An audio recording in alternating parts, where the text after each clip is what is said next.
Pendant que certains se battent pour leur nation, d'autres passent un moment en famille. Noël.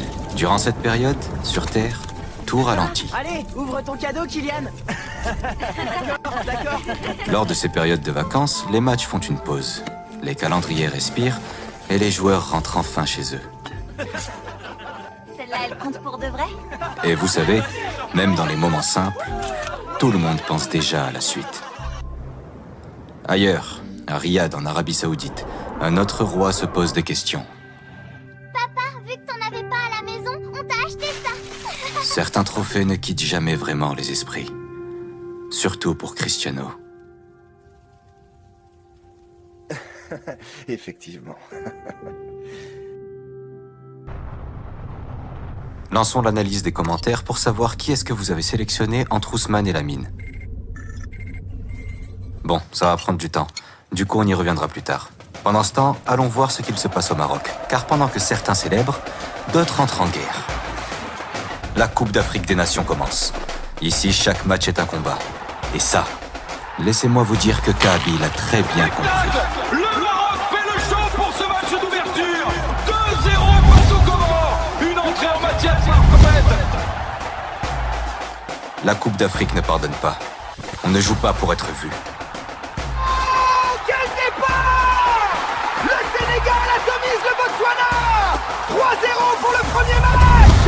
Un départ parfait pour les Lions de la Teranga! On joue pour exister. Et c'est notamment ce qu'a fait l'Algérie.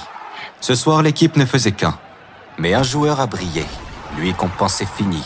Il est bel et bien de retour. C'est bien lui, le capitaine des Fennecs, Riyad. L'Algérie pulvérise le Soudan. 3-0 dans ce match. Une domination totale.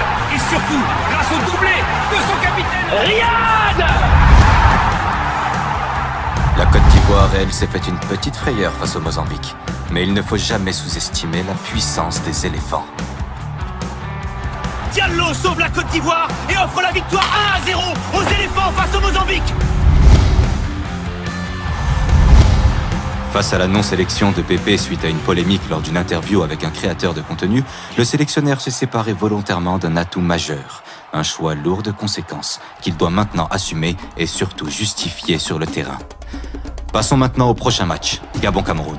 Une énorme affiche de ce premier tour, mais dans ce genre de match, on le sait. La fatalité n'est jamais très loin. Les Lions indomptables du Cameroun s'imposent in extremis face au Gabon 1-0 grâce à un but de Jong inscrit à la limite du hors-jeu. Pierre-Emerick, venu tout droit de Marseille. Il avait comme ambition de sauver le match, mais a échoué. Ce n'est que partie remise. Le Gabon est une équipe pleine de ressources. Mais parmi tous ces matchs, un en particulier a retenu toute mon attention. L'Égypte s'impose 2 buts à 1 face au Zimbabwe grâce à un but à la dernière seconde de son sauveur, Mo Salah, le pharaon. Le match semblait terminé. La victoire s'était échappée. Mais parfois, un leader apparaît précisément quand on ne l'attend plus. Franchement, je comprends pas pourquoi on veut me mettre de côté. J'ai l'impression que le club veut me sacrifier. Pourtant, je me donne à fond à chaque match. Une sortie médiatique n'est jamais anodine. Elle peut se comprendre, même si elle n'est jamais totalement justifiée. Sacrifié par son club, dit-il, mais élevé par son pays. Et sur le terrain, c'est un crack. Vous savez, sur Terre, on parle souvent de sacrifice. Et sur ma planète aussi, ça existe. La dernière fois qu'un Final Eleven pour la planète Terre a été formé, je n'étais qu'un enfant.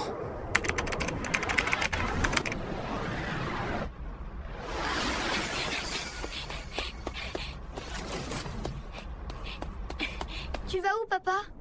Construire le Final Eleven, mon fils. Trop cool. Je peux venir avec toi?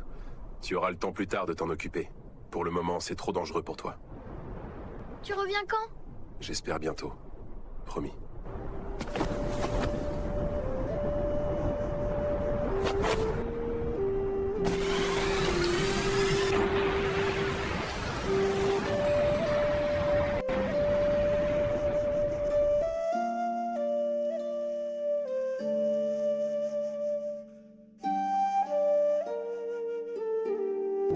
Et depuis ce jour, il n'est jamais revenu.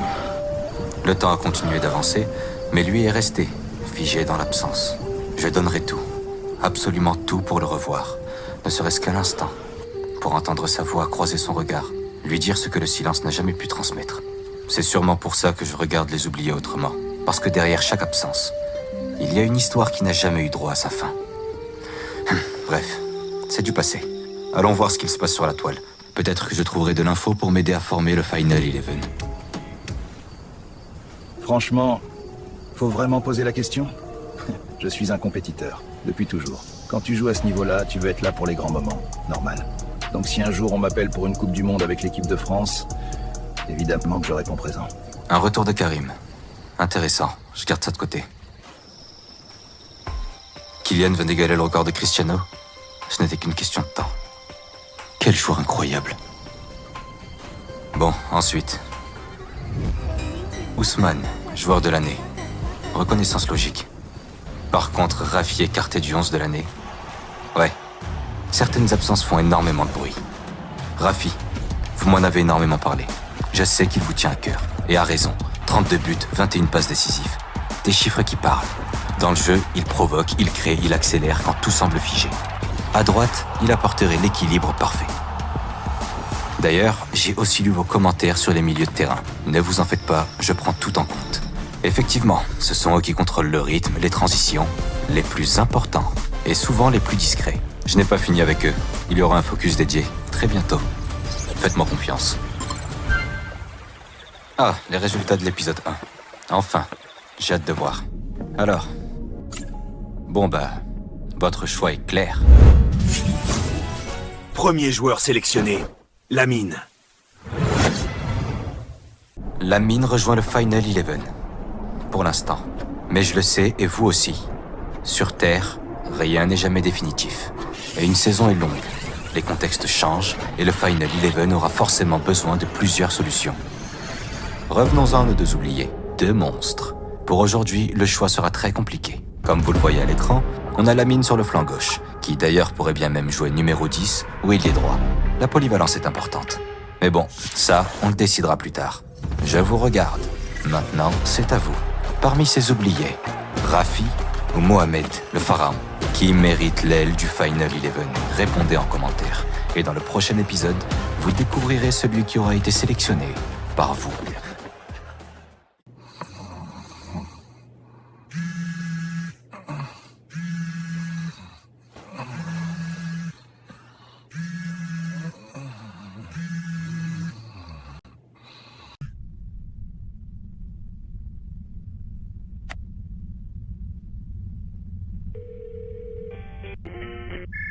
Allô? Azuran, c'est toi? Oui? On a retrouvé ton père. Il faut que je te voie, il faut que je te dise le... Allô? Allô?